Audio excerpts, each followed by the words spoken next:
We are here today not to debate political matters surrounding the subject, rather to honor the memory of the students who lost their lives in Parkland, Florida, along with everyone else who has tragically been a victim of violence at school. Today, we stand in solidarity and commemoration, these 17 minutes standing for each life lost in the tragic shooting that occurred 1 month ago yesterday. Lost were students, teachers, friends, people the same as all of us who woke up that morning with plans to attend school, practice, work, band, and to go home to their families that night for dinner. Students like all of us have the right to feel safe when arriving at school each morning.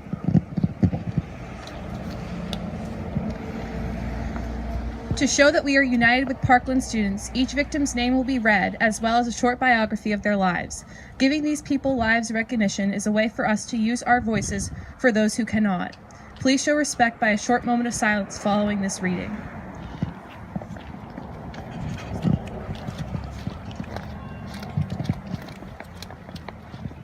Alyssa Aladef. Alyssa was 14. In a Facebook post, her mother said Alyssa was a talented soccer player and a creative writer.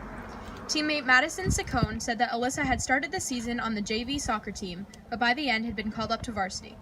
She was ecstatic when she was called up. It's an amazing feeling being a freshman on varsity, she said.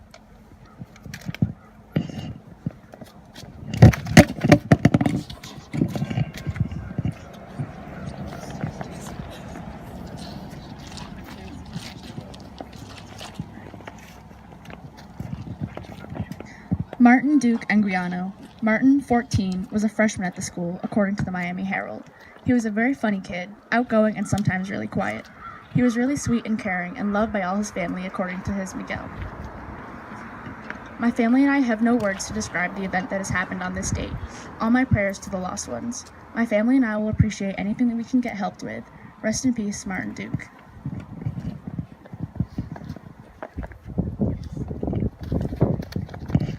Nicholas, age 17, a senior at the School with Olympic ambitions. Nicholas had just earned an academic scholarship to the University of Indianapolis and had committed to its swim team in the fall, according to Andre Bailey, head coach of Dorrit's swim team. I'm telling you from the bottom of my heart, he just took his life in his hands and he chiseled and molded his life, Bailey told the Star. This is a kid who went from middle school, middle of the pack last year to being just lights out, Bailey said. He helped out our program to put it on the map. Nicholas was a team captain known as the Swim Daddy for the way he helped teammates train and practice. The Miami Herald reports that Nicholas was just making a name for himself as a state-ranked swimmer. He dreamed of making the Olympic swim team and going to the 2020 Olympics in Tokyo. The Dorrit family wrote in a statement posted to Father Mitchell Dorrit Facebook page Friday morning. He believed he could accomplish anything as long as he tried his best.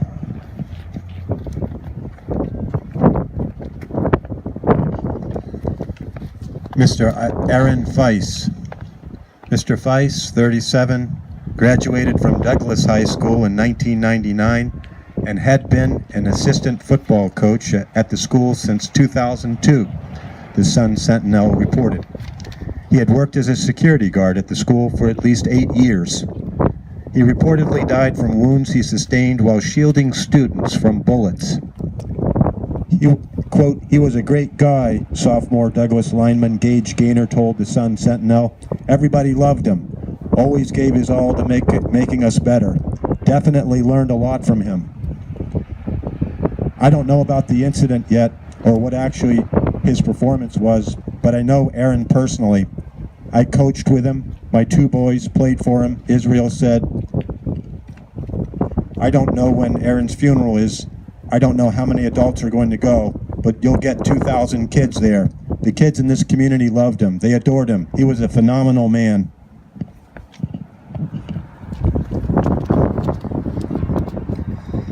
Jamie Gutenberg. Jamie was 14. My heart is broken, her father, Fred Gutenberg, wrote on Facebook, according to the Miami Herald. Yesterday, Jennifer Bloom Gutenberg and I lost our beautiful baby girl to a violent shooting at her school. We lost our daughter, and my son, Jesse Gutenberg, lost his sister. I am broken as I write this, trying to figure out how my family gets through this. Hugs to all, and hold your children tight. Speaking at a candlelight vigil held on Thursday night, Fred Gutenberg spoke of Jamie in a moving tribute. I sent her to school yesterday, and she was supposed to be safe. He said, choking back tears. My job is to protect my children, and I sent my kid to school.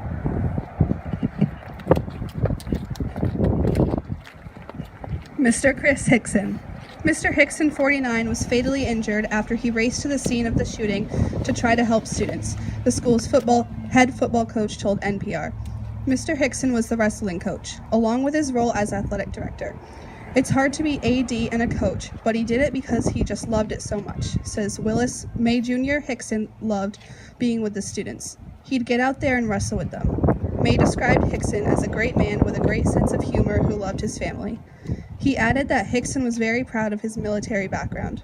Jason Stein, athletic director at neighboring Taravella High School, told the Sun Centennial that Hickson was survived by his wife and a son with special needs. It is devastating, Stein told the newspaper. His son was with him everywhere. Chris epitomized what an athletic director was all about. Luke Hoyer.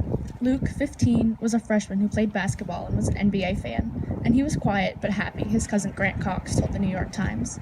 Luke's aunt, Joan Cox, said her nephew was a loving, sweet person who smiled all the time, according to the Miami Herald. She also said that Luke's parents, Gina and Thomas Hoyer, searched local hospitals for their son before going to the Law Enforcement Command Center, where they were informed he had died. He was the youngest of 3 children.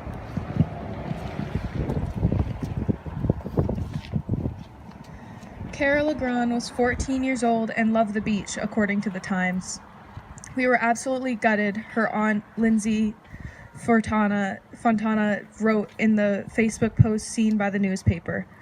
While your thoughts are appreciated, I beg you to do something. This should not have happened to our niece Cara, and it cannot happen to other people's families.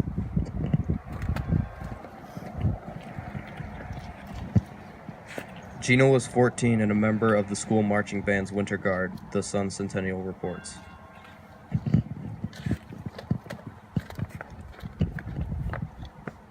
Joaquin was 17. He moved with his family to the U.S. from Venezuela when he was 3, the Herald reports. Friends told the Times that he played basketball in a city rec league and loved to write poetry. Elena Petty. Elena was 14. According to a Facebook post by her church in Coral Springs, it said that another member of the church had been shot twice but was expected to recover. It is impossible to sum up all that Elena was and meant to her family and friends, the family wrote in a statement to the Herald. Elena was a vibrant and determined young woman, loved by all who knew her. She was in the JROTC and helped with a Church of Jesus Christ of Latter-day Saints cleanup of the Florida Keys after Hurricane Irma, the statement said.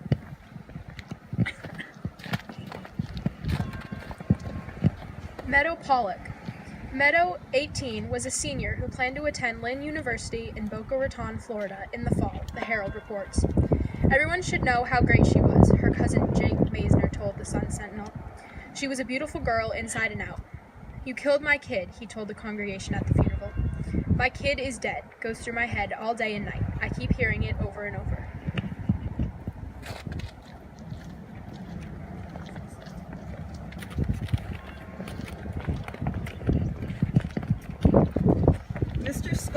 Mr. Scott Bagel.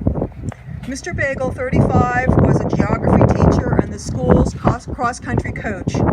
He was killed after he unlocked a door to allow students to hide from the shooter, he was said to the Sun Sentinel. He unlocked the door and let us in, Kelsey Friend said. I had thought he was behind me, but he wasn't. When he opened the door, he had to relock it so we could stay safe, but he didn't get a chance to. He was in the doorway and the door was still open and the shooter probably didn't know we were in there because he was lying on the floor. If the shooter had come into the room, I probably wouldn't be alive. Mr. Bagel was my friend and he still forever will be my friend. My hero, Friend said to CNN. I will never forget the actions that he took for me and my fellow students in the classroom.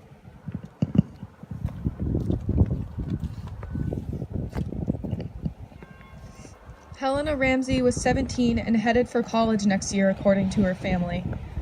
My family lost an absolutely beautiful member today due to a senseless school shooting, her relative Curtis Page said in a Facebook post. Helena was a smart, kind-hearted, and thoughtful person. She was deeply loved and loved others even more so. Though she was somewhat reserved, she had a relentless motivation towards her academic studies, and her soft, warm demeanor brought the best out in all who knew her, he added.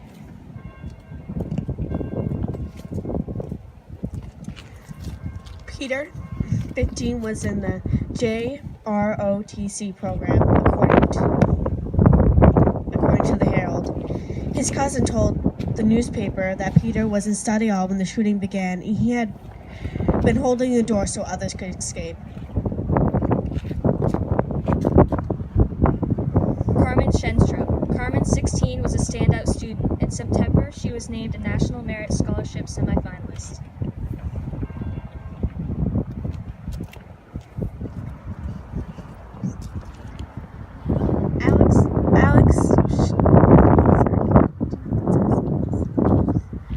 Alex was 14, played the trombone in the marching band.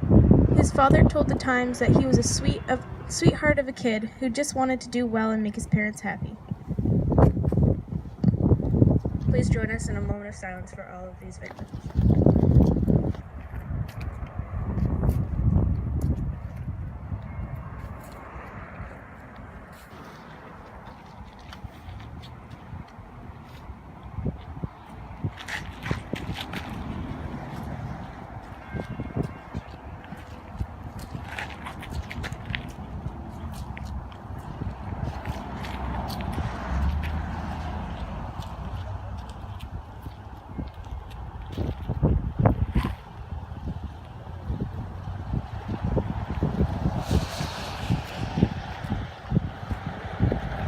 Thank you for joining us. You may all return to class.